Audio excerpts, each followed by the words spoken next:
ये कहानी वाराणसी के पास एक पुराने किले की है। लोग कहते हैं रात के बाद वहां जाना मौत को बुलावा देने जैसा है। अनीशा नाम की एक यंग लड़की थी जो क्लासिकल डांस सिखाती थी। एक दिन उसे किसी ने बताया कि किले के अंदर एक पुराना डांस हॉल है जहां प्रैक्टिस करने पर मन की सारी बाधाएं दूर हो जाती हैं। अनीशा ने सबकी बातें नजरअंदाज की। उसने सोचा डर तो सिर्फ दिमाग में होता है। अगली ही शाम वो किले में पहुंच गई। दरवाजा खोलते ही एक अजीब सी ठंडी हवा उसके शरीर को चीरते हुए निकल गई। अंदर चारों तरफ जाले, टूटी मूर्तियां और दीवारों पर अधूरी पेंटिंग्स थीं। अनीशा ने अपना स्पीकर ऑन किया और घुंघरू पहन लिए। जैसे ही उसने पहला स्टेप लिया, उसे ऐसा लगा जैसे कोई उसकी हर मूवमेंट को बहुत गौर से देख रहा है। धीरे धीरे पीछे से किसी के घुंघरू की आवाज आने लगी। उसने पलट कर देखा, कोई नहीं।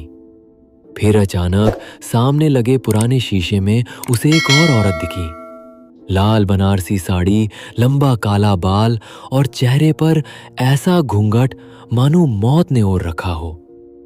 उस औरत ने धीरे धीरे घूंघट हटाया। उसकी आंखें लाल, चेहरा सफेद और पपड़ीदार, होठों से खून टपक रहा था। अनीशा की सांसें रुक गईं। उसके पैरों से घुंघरू अपने आप गिर गए। वो औरत बोली, तू मेरी जगह नाचने आई है। क्या तुझे मेरी आत्मा की तड़प सुनाई नहीं दी? अनीशा रोने लगी, बोली, कौन हो तुम? वो धीरे धीरे पास आई, उसके कान में फुसफुसाई, मैं मंजुलिका हूं, इस किले की आखिरी नर्तकी। मुझे यहां मेरे ही प्रेमी ने धोखा दिया और उसी डांस फ्लोर पर मार डाला। आज भी मैं उसी आखिरी नृत्य की तलाश में हूं, कोई जो मेरे साथ आखिरी बार थिरक सके, हमेशा के लिए। अगले ही पल मंजुलिका ने अनीशा का हाथ पकड़ा और खींचते हुए डांस कराने लगी। हर स्टेप के साथ अनीशा की आत्मा जैसे बाहर निकल रही थी। अनीशा ने चिल्लाया, पर आवाज बाहर नहीं गई। उसके पैरों से खून बहने लगा, उसकी आंखें सफेद हो गईं। सुबह जब गांव वाले किले में पहुंचे तो डांस हॉल के बीचों बीच अनीशा की लाश पड़ी थी।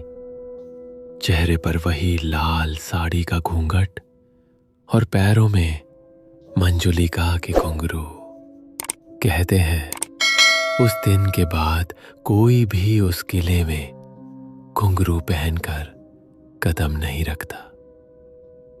और अगर कभी देर रात उस किले के पास से गुजरो तो धीमी धीमी आवाज में कोई कहता है, तू भी आ, आखिरी नृत्य अभी बाकी है।